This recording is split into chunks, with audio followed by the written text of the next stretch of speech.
आपकी बेटी प्रताड़ित हो रही है, 8 मिनट सूरज चाँद नहीं देखी है, वो खाना नहीं खाई है और माँ से कह रही है कि माँ हमको ठीक होने के बाद खाना अच्छा खिलाना।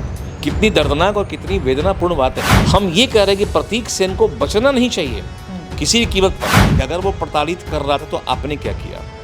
आप जब मरणासन थी तो आपने क्या किया? जब वो दहेज मांग रहा था आपने क्या किया? आपने कुछ तो नहीं किया।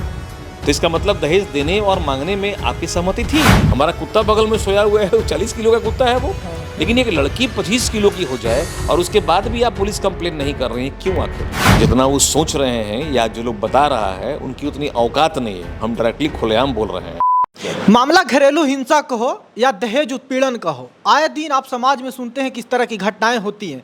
लेकिन जब सुनते हैं तो लगता है कि लोग समाज के इस तरह के हैं, वैसी समाज में लोग होते हैं और इस तरह की घटनाएं आम हैं। लेकिन ऐसा ही कुछ घटना एक जज, जिसको आप कहते हैं या फिर आप मजिस्ट्रेट ही कह लें, जो कि आपको मालूम है हम केस किसकी बात कर रहे हैं, हम चांदनी कुमारी और प्रतीक सेन की बात कर रहे हैं। और जिस तरह से आजकल सोशल मीडिया में पूरा मामला तैर रहा है, जिस तरह से एक मजिस्ट्रेट पे आरोप लग रहा है, ये संगीन है और इतना संगीन है कि आप मतलब डरा हुआ महसूस करते हैं। क्योंकि आप जब भी अन्याय आपसे होती है, कहीं भी होती है आपके खिलाफ अन्याय, तो आप कोशिश करते हैं कि हम थाना जाएं, पुलिस कार्रवाई करें, कहीं से भी मुद्दा ना हो तो हम कोर्ट जाएं। लेकिन उसी जज के द्वारा, मजिस्ट्रेट के द्वारा, जो भी हैं उनके द्वारा इस तरह के कृत्य किया जाए तो आप क्या करेंगे? जी शुक्रिया। सच बिहार देख रहे हैं, मैं हूं सुमित कुमार और हमारे सामने हैं पटना हाई कोर्ट के senior advocate S K Mishra sir. और स्वागत है सर सच बिहार में आपका। बहुत बहुत धन्यवाद सर, इस तरह की घटना, और जैसा कि हमने बोला समाज में आए दिन होते रहते हैं, ऐसा नहीं है कि बहुत नया है दहेज उत्पीड़न का मामला, घरेलू हिंसा का मामला। लेकिन एक मजिस्ट्रेट के द्वारा इस तरह की चीज़ें हो तो ये कितना प्रॉब्लमेटिक है समाज के लिए, और ये इसके कानूनी पहलू क्या होंगे? देखिए, एक बात समझिए, घटना ऐसी हो और किसी की मौत हो जाए तो संवेदना तो होता ही है उस परिवार से। लेकिन प्रतीक सिंह और चांदनी का जो एपिसोड हम देख रहे हैं, या कई मीडिया में ऐसा मेरा बयान भी आ चुका है या इंटरव्यू दे चुके हैं हम हर बार यही कहते हैं कि चांदनी के घर वालों से कहीं ना कहीं गलती हुई है, थोड़ी बहुत गलती हुई है। पहली तो इस बट नेचुरल की शादी के पहले कोई लड़के के बारे में जानता नहीं है, लेकिन अब तो जान गए थे आप। आपकी बेटी जब वहाँ गई, 8 महीने से आप संपर्क में नहीं हैं, वो आदमी प्रताड़ित कर रहा है, मार रहा है, भूखे रख रहा है उसको, कई तरह के उस पर एलिगेशंस लगा रहा है, टॉर्चर कर रहा है उसको। तो ये आपकी बेटी आपको शायद न बता रही होगी, लेकिन आप जब उसके यहाँ जाते होंगे या 8 मिनट से आप उसके यहाँ गए नहीं होंगे, ये भी हो सकता है। कहा जाता है कि धूप तक नहीं देखी तो नहीं गए होंगे शायद। भाई ये सब तो चांदनी ने आपसे कहा ना, तो उस समय चांदनी जिंदा थी। जब चांदनी जिंदा थी और अपनी बात वो रख रही थी तो आपने प्रोटेक्शन क्यों नहीं लिया? आपने लीगल हेल्प क्यों नहीं लिया? आप न्यायालय में क्यों नहीं आया? आप थाने में क्यों नहीं गए उसके खिलाफ में? चलिए मान लेते हैं कि आप उससे डर रहे होंगे कि वो मजिस्ट्रेट है और हमको इन्फ्लुएंस कर देगा, लेकिन यहाँ आपकी बेटी मर रही थी, आपकी बेटी प्रताड़ित हो रही है, 8 मिनट सूरज चाँद नहीं देखी है, वो खाना नहीं खाई है और माँ से कह रही है कि माँ हमको ठीक होने के बाद खाना अच्छा खिलाना। कितनी दर्दनाक और कितनी वेदनापूर्ण बात है। लेकिन उसके बाद भी आप, उस दिन भी आप पुलिस के यहाँ नहीं गए। आप लोग जब उससे मिलने अंतिम समय में गए और आपको लगा कि भाई आपकी बेटी 55 किलो की थी शादी में और 25 किलो की हो चुकी है, 30 किलो वजन रिड्यूस कर देना 8 मिनट में मायने रखता है कुछ? वो 25 किलो का बच्चे का वजन होता है भाई। हमारा कुत्ता बगल में सोया हुआ है, 40 किलो का कुत्ता है वो, लेकिन एक लड़की 25 किलो की हो जाए और उसके बाद भी आप पुलिस कंप्लेन नहीं कर रही हैं, क्यों आखिर? कौन सी बंदिश थी? दूसरी बात, आपके एक दामाद, उनका एक दामाद शायद डीएसपी भी है, जहाँ तक हमारी चांदनी की बहन से कल बात हो रही थी, तो हमने उनसे यही कहा था कि भाई आप लोग को प्रोटेक्शन पहले लेना चाहिए था, तो ये आप लोगों ने गलती कर दी। दूसरी बात, एक जज की हैसियत का आदमी या मजिस्ट्रेट की हैसियत का आदमी, आपका भी हैसियत कम नहीं था। एक छोटे से नर्सिंग होम में उस समय उसका इलाज चल रहा था जबकि मरणासन थी वो, और आपने इस पर सवाल खड़ा किया कि ला के छोटे से हॉस्पिटल में बंद कर दिया या भर्ती कर दिया, तब भी आपको लगा नहीं कि आपको टॉर्चर किया जा रहा है, आपकी बेटी प्रताड़ित हो रही है। आप उस समय भी एक पुलिस कंप्लेन कर दिए होते तो कम से कम डाइंग डिक्लेरेशन आ जाता उसका, जो कॉन्फेशन उसका है, या मैंने सॉरी, जो वो बयान देना चाहती है प्रतीक के खिलाफ, वो दे दी होती वो। और उस बयान का मायना बहुत ज़्यादा होता क्योंकि वो स्वयं बोल रही हो। हम ये मानते हैं कि नहीं मरती वो, आप बचा लिए होते या मेडिकली वो ठीक हो जाती, लेकिन उसके साथ घटना तो घटित हुई थी ना। कम से कम ये बयान पुलिस में दे देती वो, तो प्रतीक सेन का जीना मुश्किल हो जाता। लेकिन आप लोगों ने चांदनी के साथ उसके सारे बयान को ही दफन कर दिया। लेकिन सर, इसका पक्ष ये भी तो हो सकता है, कई बार लोग सोचते हैं, ऐसे ही देखते हैं आम परिवार भी, कि बेटी का घर है, बसने देते हैं, इसे थाना पुलिस कोर्ट करेंगे तो शायद और परिवार खराब ना हो, तो कहीं हम समझौता कर लेंगे, इस बिहाफ पे वो लोग चुप होंगे। किस ऐसा भी तो हो मैंने सकता है। वो कहाँ बसाएंगे? शमशान घाट में बसाएंगे? आपकी बेटी मर रही थी, वो उसका लास्ट स्टेज था, वो आपने कहा कि उसकी आंतें फट चुकी हैं, तो इस मतलब खाना पीना कुछ नहीं खा रही होगी वो, तो वो मरनासन मैंने मौत के बेड पे सोई हुई है। आप कौन सा घर बसाने की बात कर रहे थे? आपको उस समय ही पुलिस के यहाँ जाना चाहिए था। हम ये आरोप उन पर लगा नहीं रहे हैं, क्योंकि वो परिवार बहुत मर्माहत है और हमारी संवेदना पूरी रूप से उस परिवार के साथ में है। हम ये कह रहे हैं कि प्रतीक सेन को बचना नहीं चाहिए किसी भी कीमत पर, और वो बड़ी बुरी तरह फंसता अगर चांदनी का बयान रिकॉर्ड हो जाता तो। लेकिन चांदनी का बयान नहीं आया। अब जो कुछ भी है इनका बयान सुनने में आ रहा है। अभी क्या है सर, अभी जो उनके पास साक्ष्य है, क्योंकि आपके पास कानूनी बहुत अनुभव है और इस चीज़ को समझते हैं कि एक पारिवारिक मैटर को कैसे कोर्ट में हैंडल किया जाएगा और उस क्या क्या साक्ष्य आएगा जिससे मतलब सज़ा दिलवाने के लिए काफ़ी है। देखिए 304 का केस इन पे लॉन्च होगा। मौत तो हुई है, प्रताड़ित भी हुई है वो, कई वीडियोज़ हैं, कई ऑडियोज़ इनके खिलाफ में हैं, तो प्रतीक को सज़ा तो मिलेगी ही मिलेगी। लेकिन जल्दी मिलता अगर चांदनी का बयान सामने होता तो, और सटीक मिलता चांदनी का बयान होता तो।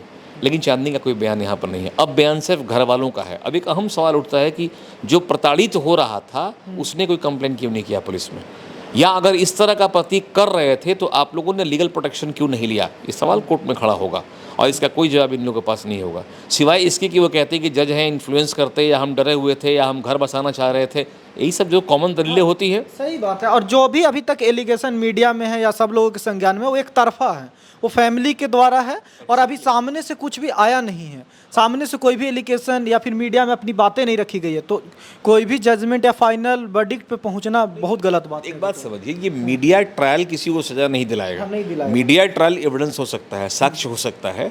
आप लोग जितना भी इसको हाईलाइट कर रहे हैं, मामला काफ़ी हाईलाइट हो चुका है वो।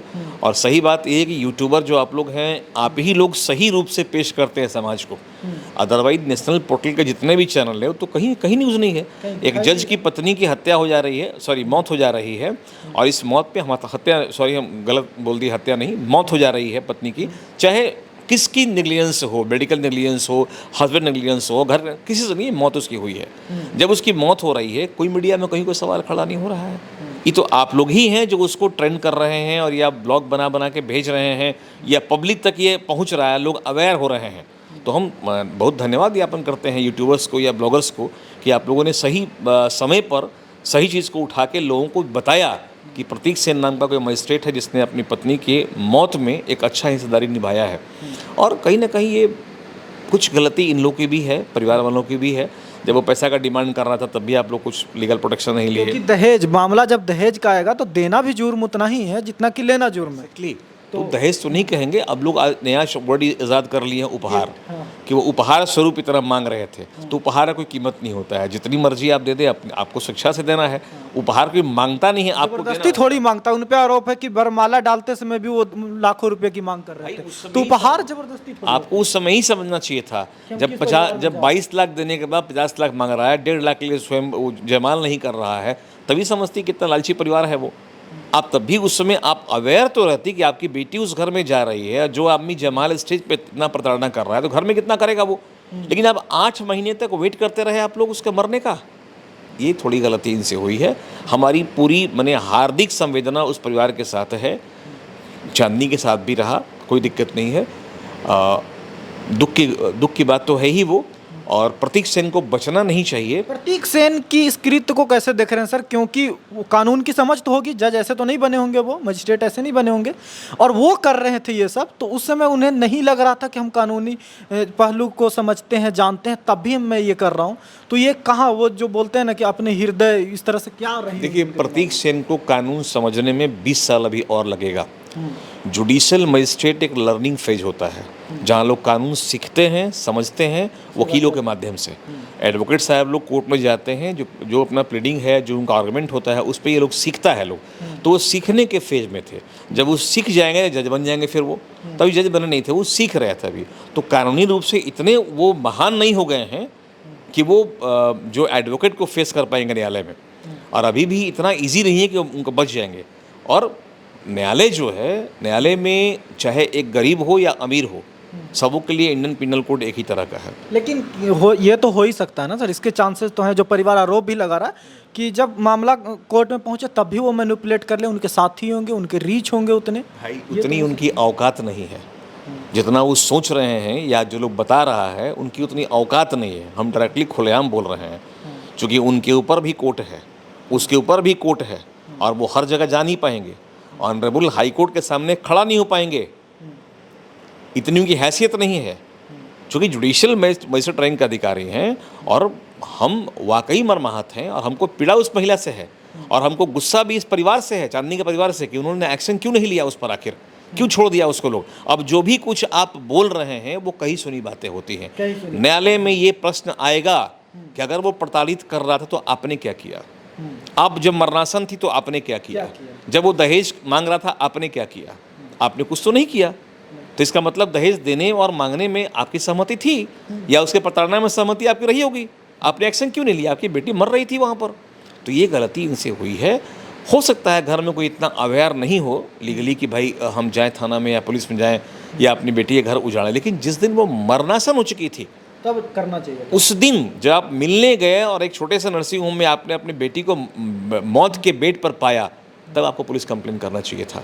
कम से कम पुलिस आके बयान तो उसका ले लेती, और जब बयान उसका हो गया होता तो आज प्रतीक को बचने की गुंजाइश कहीं नहीं होता। अगर प्रतीक बचेगा तो बस इसीलिए कि कोई साक्ष्य डायरेक्ट उसके खिलाफ नहीं है। जी शुक्रिया सर समय देने के लिए। और बहुत मायने इस बात की रखती है कि आप जितना भी मीडिया ट्रायल कर लें, सोशल मीडिया पर कमेंटबाजी कर लें, बात कर लें, लेकिन कोर्ट में साक्ष्य चाहिए, प्रूफ चाहिए, जो कि बहुत ज़्यादा उस तरह से अभी है या नहीं है वो तो परिवार देखेगा। सामने वाला परिवार जो प्रतीक सेन है उनके पक्ष अभी तक मीडिया में नहीं आया है, हालांकि हम कोशिश भरपूर कर रहे हैं कि उनका भी पक्ष आए, लेकिन जब भी वो आएगा अभी नहीं आ रहा है। तो हम एक तरफा मामले को आप जजमेंट मत पास कीजिए, हमेशा कानूनी पहलू में गुंजाइश होता है कि वहाँ पे क्या है, जो समय बताएगा कि क्या प्रूफ आते हैं, आगे चल के इस मुद्दे में क्या अपडेट आता है वो भी आप तक ज़रूर लाएंगे। बाकी आपकी राय क्या है कमेंट करके बताइएगा। और इस तरह का माहौल अगर सोचिए कि एक मजिस्ट्रेट का ये कारनामा हो तो क्या होगा, और आप भी जब बड़े घरों में शादी आप कितना भी पैसे दे के करते हो तो सोचिए कि क्या स्थिति आपकी बेटी की हो सकती है। तो ये भी एक पहलू है। देखते रहिए सच बिहार। नमस्कार।